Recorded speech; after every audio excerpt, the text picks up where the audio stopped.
All right, so today we're going to be installing steel braided brake lines on our BMW E90. Lord of mercy.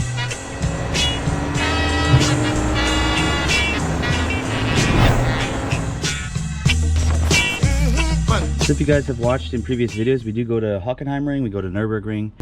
I need a turbo! Holy crap, we're slow! You're good. The Hockenheimring, which we're going to go to in a couple days, is really hard on the brakes. Not so much the Nürburgring, because it's more swooping and not stop and go like it is at Hockenheimring. But Hockenheimring is really hard on the brakes, and every time I've gone, the rear brakes have overheated. So we have a solution for that. I've 3D printed some parts, and we're going to try and set up some DIY cooling here. But for now, we're going to be replacing the brake lines with these steel braided brake lines to get better pedal feel. Brake pedal is nice and squishy now. I feel like these brake lines are probably original. They're cracking a bit on the front, but not on the rears. And yeah, I just would like a better brake feel when I'm at the track. So from what I understand about these steel braided brake lines is they'll react similar to the normal rubber brake lines, but then as you get to like 70, 80, 90% on the brakes, it has a much more linear feel to it. So you're not, you can modulate the brakes a bit better. And also you can also stand on them a bit better. So the reason why I'm starting at the back, the fronts are super easy to do. The rears are not. There are two, on an E90, there are actually two rear brake lines, left side, right side. There's this small one that runs from, trying to show you guys here, right back here. You see the metal, this metal line goes into this hanger that holds the brake lines in place, and then it goes to a rubber hose which comes to right back here. I hope you guys can see that. Let me get some light for you. And then that goes on a small metal line to the brakes right here, and then goes into the caliper. So you have to replace this one, and you have to replace that one back there. The intermediate brake hose, this longer one right here, goes to this shorter one here. So we need to replace both of those. Now the problem is, normally people take out the entire subframe here to do just these brake lines because they're incredibly hard to get at. And I'll show you the tools that I've tried so far in a second here. So I was using just one of these regular crescent wrenches. This is an 11mm, but you can get it in there, but then you can't really maneuver it. So I had the bright idea, I'll buy one of these ratcheting, here the 11mm on this side, ratcheting crescent wrenches. This is really good for putting on, ratcheting on, but not so good for taking it off. At least this one swivels, so you can get some more space compared to this one. So I bought another version, which I'm going to try today to see if we can get these off. And as well, my torch did not reach, like the tip doesn't reach in there. You can't get the whole can. Here, I'll show you. You can't just stick the can in here to like heat it up, because these bolts, sorry, these the what do you call it, the ends on the brake line fitting, the brake line fitting itself kind of rusts on there. It rusts to the actual pipe. So when you turn this, it twists the pipe as well, and it'll eventually break off. If you've watched my how to replace these rear brake lines videos, how to remove a stuck brake line, because we just did these two rear metal brake lines, and now I want to do the rubber ones. So if you break off the line, sorry, if you break off the fitting or break the line, you have to make a new brake fitting on the line, or replace the entire line itself depending on how it breaks. So today we're going to try and use this, which is I just bought this on like on Amazon. It has a flexible head, so we can get right in there, right on the bolt, on the fitting itself. And see, check this out. You see the light, the flame there. We're gonna try this out and see if this helps us to get those fittings off. I'm gonna work on those first because if all else fails, I'm gonna leave it how it is. I'm not gonna change anything, just so I can go to the track and we can have some fun, and then I'll figure it out later. So let's get started. So what you want to do is put something here to press on the brake pedal so that all the brake fluid doesn't just come gushing out of your brake lines. It'll help keep everything inside the brake reservoir in the meantime, and then afterward we'll flush it all out. Okay, so I'm not sure how I'm going to show you this, but here, back here, there's a little clip that pulls this rubber tube out of the way, and I've just put a bungee cable on it to move it out of the way and try to keep it out. And I'm going to try now to heat this up.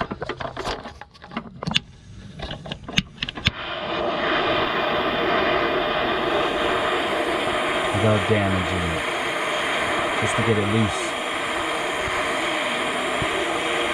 And so here's an example of what I was saying. I'm trying to undo this nut and it's twisting the entire line itself. So at least it's loose. I've got it loose now. So if I can't break free this fitting, what I'm going to do is I'm just going to unscrew it from the other hose, because that one's new. So I'll put some more heat on this and just wiggle it back and forth and see if it breaks free. Okay, all I've been able to do is like one tiny turn, and then there's no more room to actually get any of my tools in here. A lot harder than I thought, but at least it's loose, so we can unscrew it from the bottom. So yeah, I don't want to damage these anymore. At least they're loose. So what we're gonna do is start taking everything apart from here and from under here to get the rubber hoses out. I'm just gonna unscrew it and I'll demonstrate it with this one for you. So you will most likely have to heat this up, but of course you can get a torch in here a bit easier. Just don't mangle the line and don't burn off this. If you put it on the line itself, it's not good because the line has a special coating. We don't want to damage that coating. That's why I don't want to mess with those ones under there anymore. I'm already mangling everything. So I'm just going to heat this up a little bit, and because these are brand new, they should just pop right off.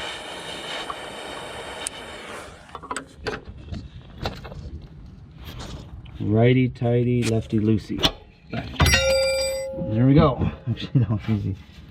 I'm very lucky that these lines are brand new. You will not probably encounter an easy brake line to take off. You may be replacing all the lines. So let's undo this. This is a good part about a ratcheting brake fitting wrench. I don't know what you'd call this. You can kind of quickly undo this a bit easier. But 99% of you won't be able to do this because your brake lines will be so rusted off. It'll be terrible to try and get these things off. Right now, I'm lucky that they're new. Okay, I'm gonna get this off. You can see here, this has come out right here. And now we're gonna work on this. It's just use a regular wrench on this. Let's take this off too. All right, so what I did was I put the torch right here, because this is where it unscrews from, and you need a 14 millimeter. I didn't have a 14 mil, so I put a vice grip on it. But you're gonna heat it up here at this connection, and then you'll be able to break it free. So let's take this off now.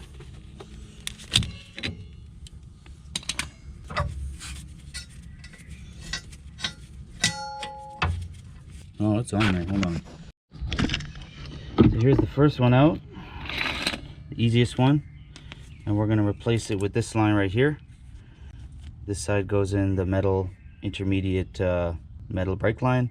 This side goes into the caliper. So it's pretty much the same as in reverse though. So here,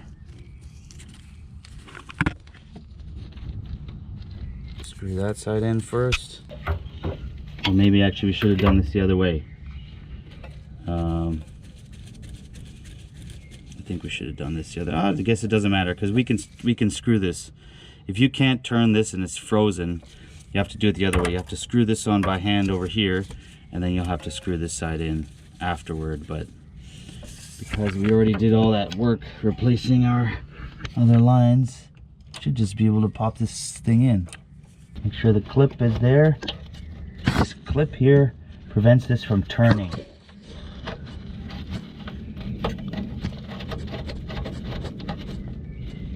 Try to thread everything by hand so you're not screwing up the threads.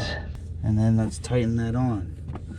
All right, so that's what it looks like when it's all tightened down. And I think I need to put a shim in here because this is a little bit loose. I may try and bend this metal a bit, but I think I need to put a shim to prevent that from moving around. You don't want that to be moving around at all. Let's undo these two now, and then we'll unscrew it from the top. Yeah, these are still fresh, which is good. Yeah, that's good. Okay, so give me a minute. I'm gonna undo these, and then I'm gonna show you how to unscrew it from the top. So just pull these aside, and this one too. This one will just pull out like that. And now what we're gonna do is I'm gonna go back up top, and I'm gonna try and loosen these by hand. Soon after. I've been fiddling with this for quite some time, and what I've been able to do is stick some giant needle nose pliers in here and remove this retainer clip here by just twisting and pulling it up. And then what that allows me to do is pull down on this. See, it was stuck up there. I was able to yank it down and then twist it off like that, because see, this is held on there just to prevent it from twisting. Now I'm trying my best to get the second one off, but I can't. I don't know why I can't. I'm trying to fit a pry bar in here. I've tried like everything, so I may just cut that ledge off here. There's a little ledge. I have a little Dremel. I may just cut that off to just be able to remove that thing. But I'm gonna keep trying first, and maybe I can pull it towards me. I don't know. Let's see. After a lot of back and forth, I was able to stick my needle nose pliers in here and just put some pressure on it like that, and it also popped out. As you can see, it popped out of its groove. And then again, we're able to pull down.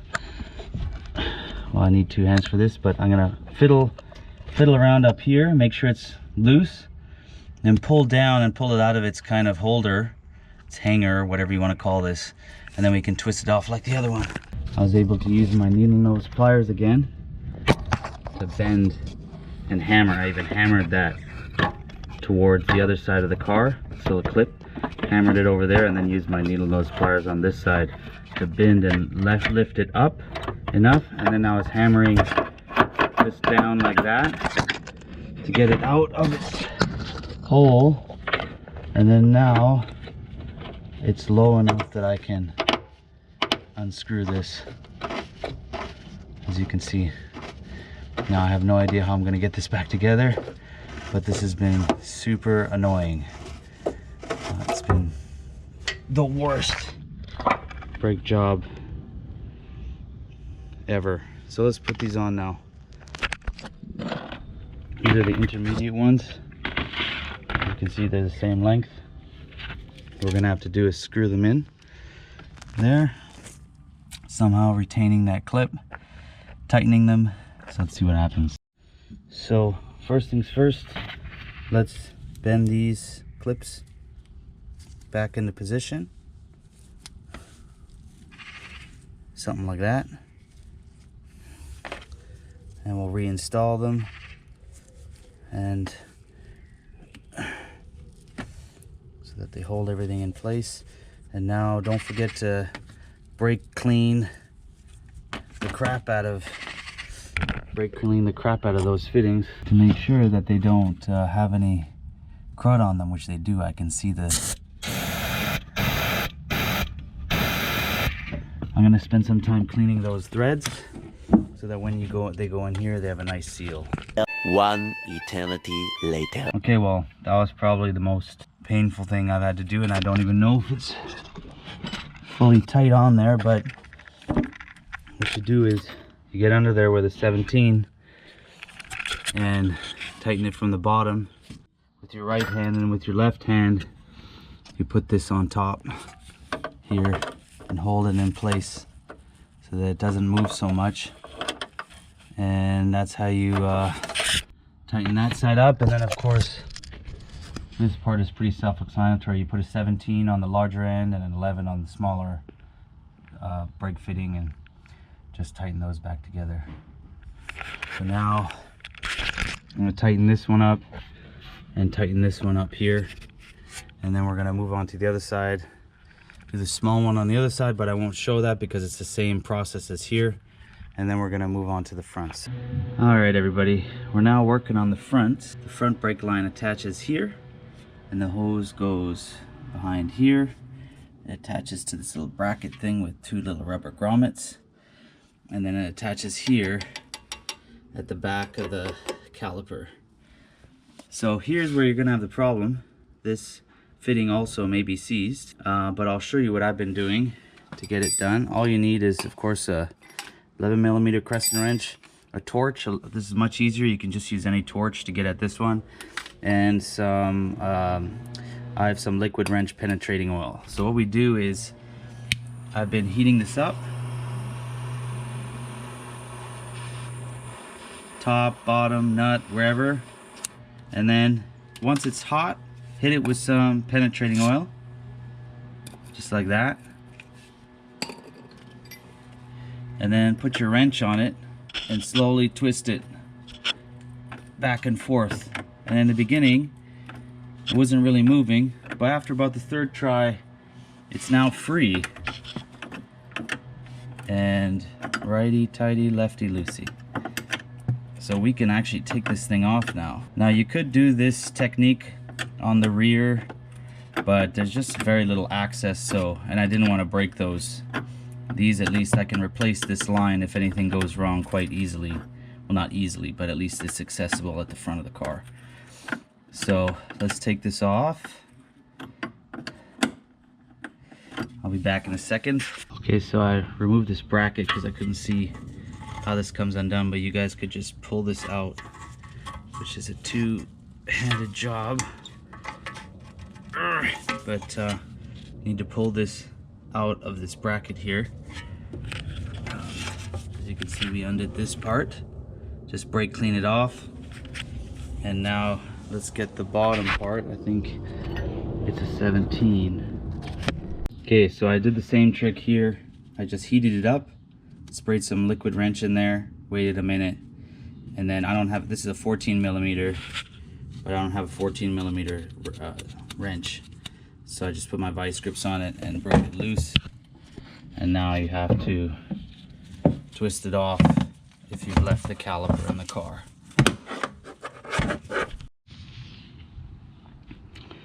And there you go. So the other one looks like this. Let's get these in the right spot. Yeah, it's about the same length. I think what I'll do is we'll attach this side first and then hook it up to the caliper. No, actually you can't do that. This has to be screwed in first, and just like we did just like we undid the other one. So this one we'll put in here, screw it in, and then we'll route it over there. So just a second.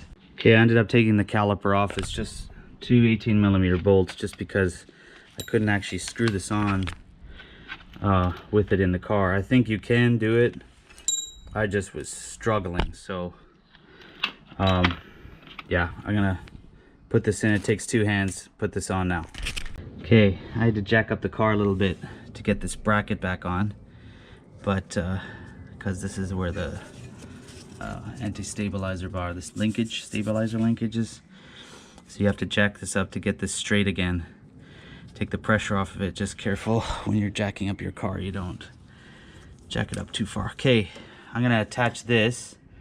Make sure the line isn't twisted or anything. And then I'm gonna put the grommets, these rubber mounts, back on this bracket. So again, this is a two-handed job.